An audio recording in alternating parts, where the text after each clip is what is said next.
Welcome sa Tagalog Horoscope, ang iyong gabay sa pang-araw-araw na buhay. Hatid namin ang pinakadetalyadong horoscope na magsisilbing gabay mo sa pera, trabaho, pag-ibig, kalusugan, at swerte. Naway magtagumpay sa buhay ang lahat ng ating tagapakinig at subscribers sa buong mundo.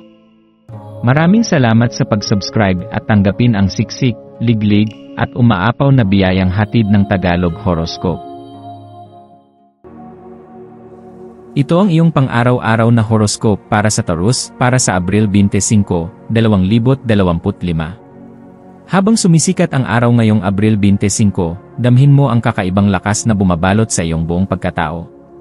Ang iyong likas na enerhiya bilang isang Taurus ay kumikislap ngayon, taglay nito ang isang magnetikong alindog na hindi maikakaila.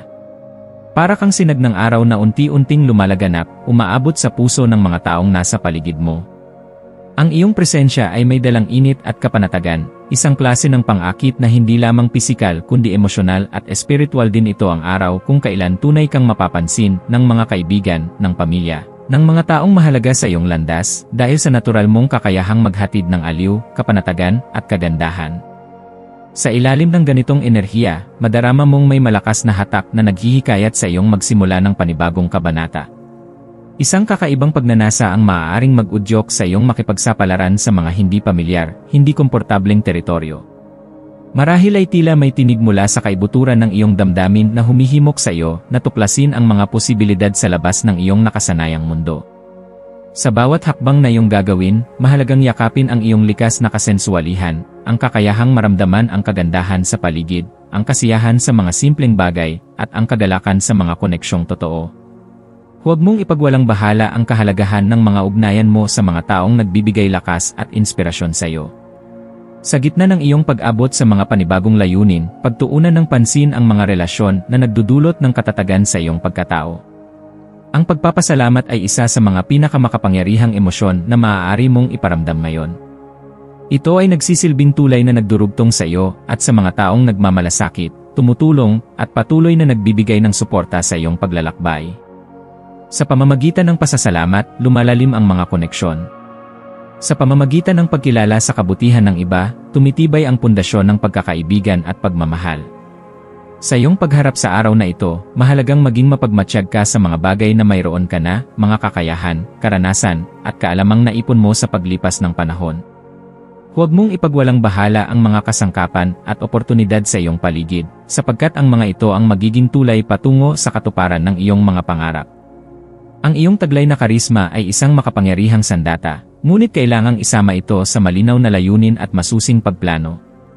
Kapag pinag-isa mo ang iyong halina sa matibay na diskarte, magbubunga ito ng mga tagumpay na magbibigay sa iyo ng katuwang sa espiritual at material na aspeto ng iyong buhay. Sa araw na ito, makinig ka sa mga bulong ng iyong kalooban. Sa likod ng bawat ingay ng mundo, may tinig na bumubulong sa iyo, isang panawagan upang magbago, upang lumaya, at upang maging mas buo.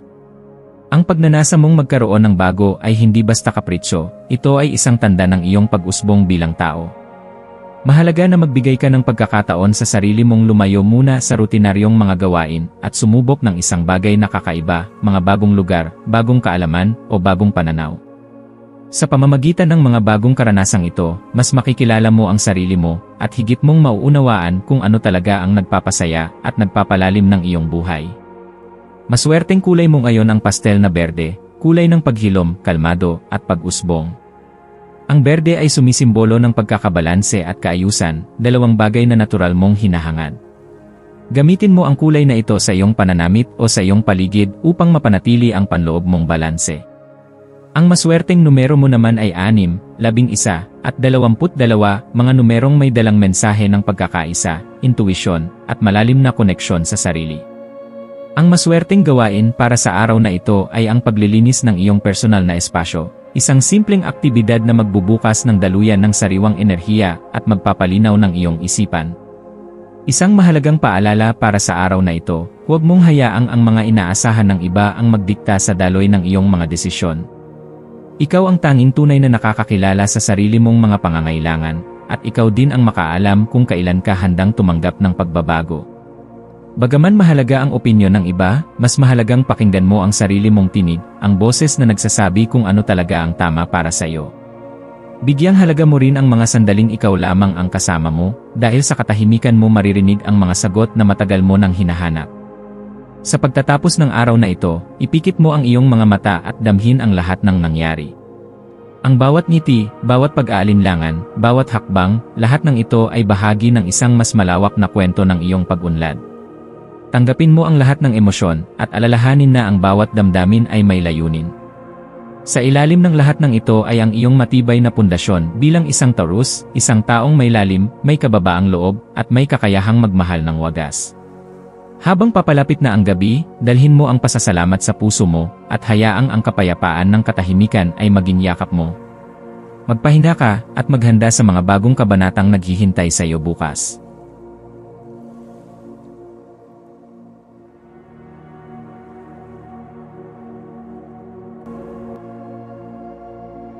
Tayo ay magkaroon ng kaunting sandali upang ipagdasal ang lahat ng mga dalangin ng ating mga subscribers, na sana'y matamo nila ang kanilang mga pinapangarap sa buhay, magandang trabaho, mabuting kalusugan, payapa at masayang pamumuhay, at siksik, liglig at umaapaw na biyaya at kayamanan. Ipinagdarasal namin ng mataimtim ang lahat ng mga komento sa nakaraang video, at hinihiling namin, Panginoon, na pagpalain mo ang ating mga subscribers ng masayang buhay sa mundong ibabaw. Maraming salamat po. Maaari kayong mag-subscribe sa aming channel na Daily Prayer, kung saan nag-a-upload kami ng pang-araw-araw na Catholic Gospel readings, reflections, at daily rosary reading para sa lahat ng misteryo ng araw. Tulungan ninyo kaming buuin ang community na ito at mag-subscribe na. Ang link ay nasa description box. Maraming salamat sa panonood ng iyong horoscope ngayon araw. Naway gabayan ka ng mga bituin sa iyong landas. Huwag kalimutang mag-like, share, at subscribe para sa iba pang cosmic na kaalaman. Hanggang sa muli, manatiling konektado sa universo.